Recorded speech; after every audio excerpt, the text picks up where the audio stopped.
Alright, so there are, of course, um, believe it or not, signs of hope today, as well as evidence of continued decline, politically speaking, and culturally speaking, and whatnot.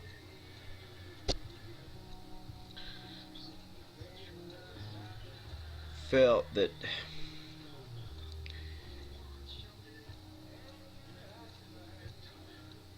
I should probably start with the signs of hope, as I recently come across three politicians that uh, I would go ahead and personally endorse, and it's unfortunate that I am not in their state to support them, but um, they don't approach things the same way of averaging uh, the left and right down to some type of um, docile centrism. Instead, the goal is to take the best from each side.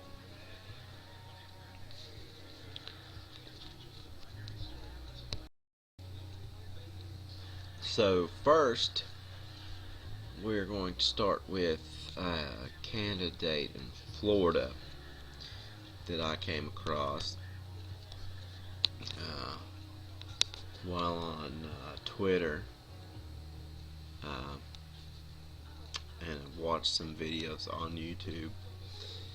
Um,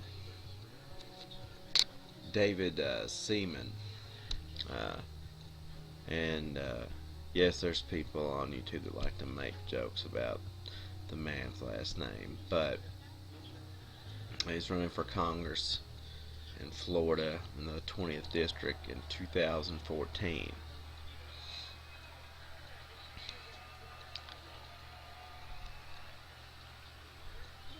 And what impresses me most about this man is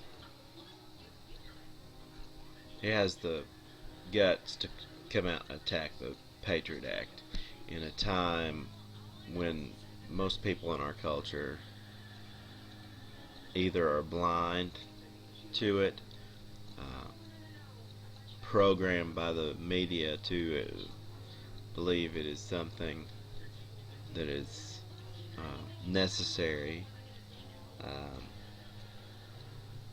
or worse, simply support it because it's something their candidate uh, for president decide to extend, um, even though said candidate had called for change. I'm of course speaking of Barack Obama. But not only does he want to uh, bring back the Constitution and the Bill of Rights, and when we're talking about all of them, um, he also wants to promote research, investment, small business, things of that nature here in the United States instead of overseas. Um, and one of the another most important thing is putting it into corporate cash influencing national politics. And he wants to change quite a bit. I'm of course reading off his website, um, which I will put up on the video. But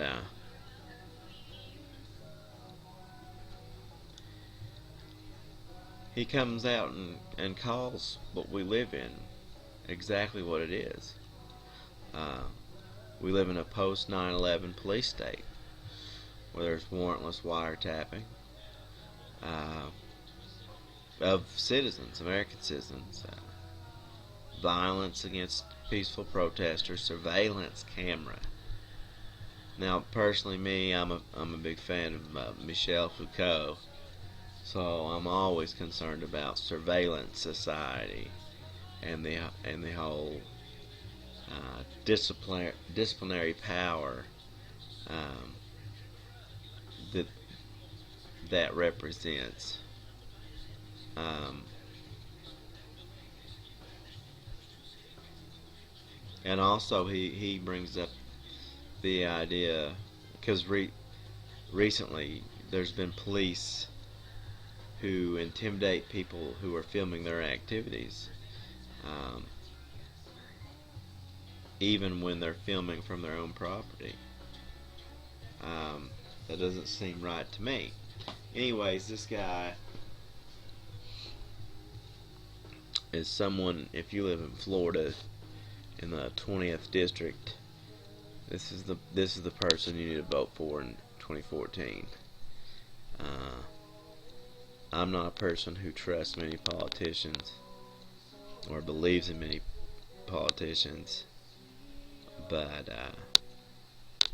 you can definitely check out his website and whatnot uh, for more information on this candidate, um, who is a refreshing candidate by all means, because no, other than, well, the three candidates that I'm talking about, I haven't seen anybody other than, say, Ron Hall bringing up these types of issues. The second candidate I would like to talk about is one that I've actually had some conversations with on, or back and forth, if you can call tweeting conversations. This man is run for a state representative position in the state of Ohio. Mike Dovilla, or if I pronounced that correctly.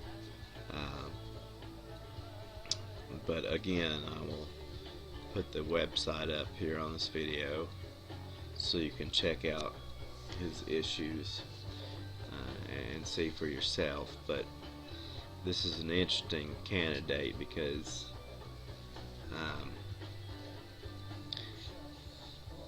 he's not your standard average, both ideological sides down to a nihilistic centrism, and that gets nothing done but basically creating a highly normative,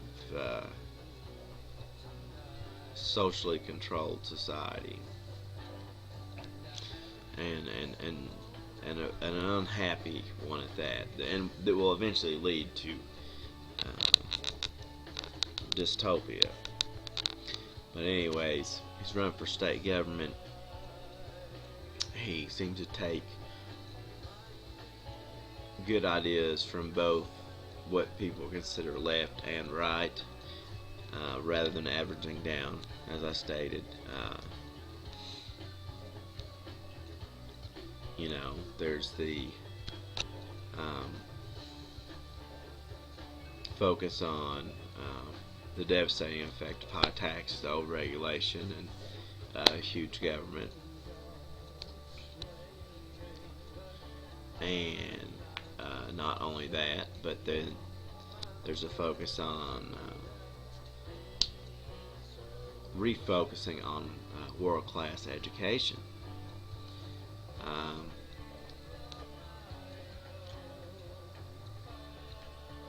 You've also got, basically he wants to have state government reform it so it works for the people, not for a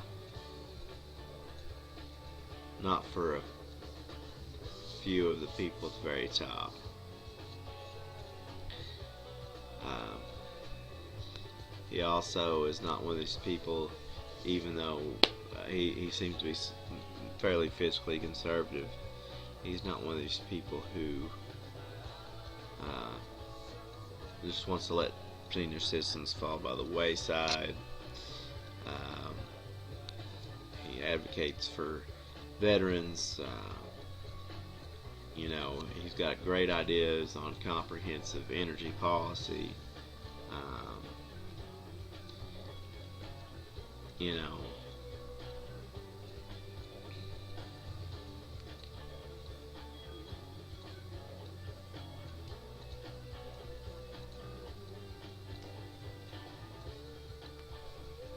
you know.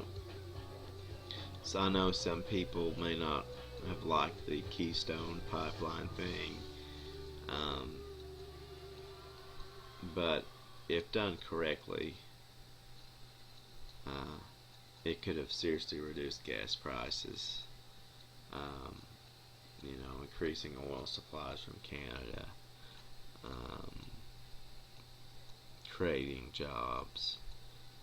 Um, you know, Personally, I'm not sure. I mean, I would want that to be done in the most, environmentally safe manner.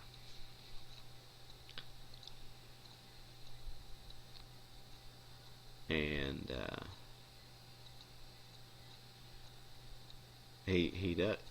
That's something that he as well has focused on within the state of Ohio. And of course, he's for providing affordable and accessible health care.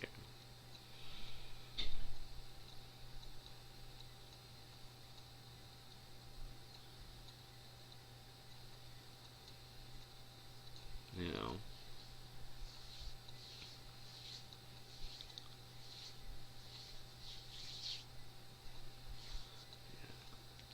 he takes a unique approach to improving the healthcare system through technology, portability, and here's the key thing: true competition.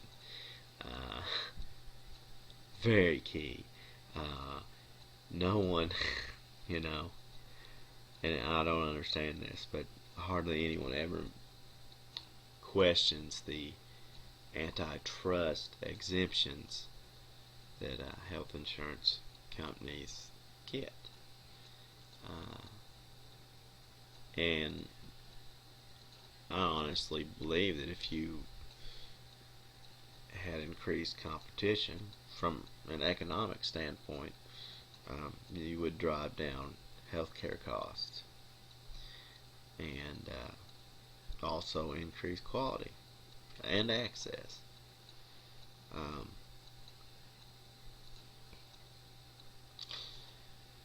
in many ways,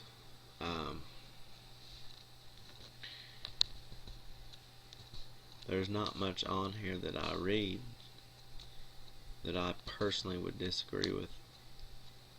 Um, I would need to do further research on some specific bills passed and things of that nature, but check the website out. I would say that if I was in Ohio, I would definitely vote for this guy. And like I said, the coolest thing about him is he has no problem discussing with everyday people on Twitter or anything like that. He's not one of these, um, well, for example, I don't think I could see Mitt Romney having a discussion uh, with me on Twitter or Facebook, or Obama for that matter. But at any rate, that's the second candidate that I would like to officially state my support for. And finally, we have, I believe it's in Arizona. Hopefully I pronounce this right. Dolgos for Congress. And this guy, he's another. I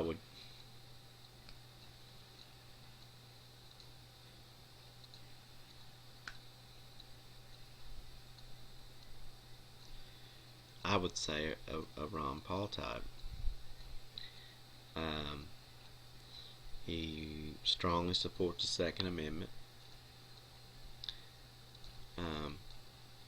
and he thinks we need to revisit the idea of victimless crimes. And to quote from his website, we need to take a long, hard look at our laws around activities usually termed as vices. This man is for personal liberty and has no problem saying it. And again, if I lived in his state, I would certainly support him. And I will, of course, put his website up as well. The main thing of this discussion is that these three candidates, Dolgos in Arizona, David Seaman in Florida, and Mike Dovilla running for state representative in Ohio.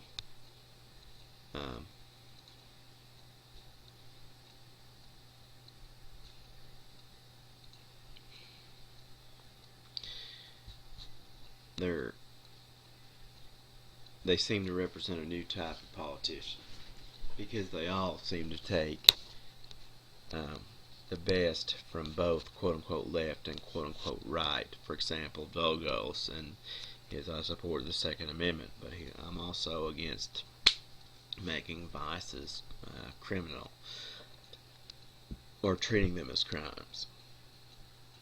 So, and then of course you got David Seaman, who's taking a strong stand about the Patriot Act, and I'm tremendously happy about that because it's crazy. So I would call these three candidates quote unquote post-partisan. They're not post-ideological. They're not centrists that have avoided ideology. I don't think post-partisanism implies that you're neither a leftist or a right-wing person. I think post-partisanism implies both, because when you get so far to the left or so far to the right, you can see a lot of agreement. There's a lot of good things on both sides. The extreme right believes in the Second Amendment very strongly. That's very important. The extreme left it does not like the idea of a surveillance society. That's extremely important.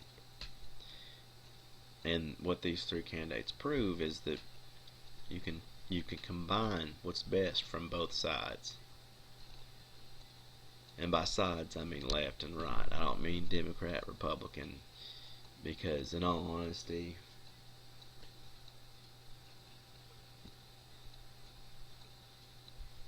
that's what I would call bipartisan. And that method has been to, instead of take what's best from both sides, Democrat, Republican, instead it has been to do your best to eliminate what you hate the most from the other side, or just eliminate as much as you can from the other side, and meet somewhere in this incompetent center that has got us in this terrible terrible state that we currently exist in.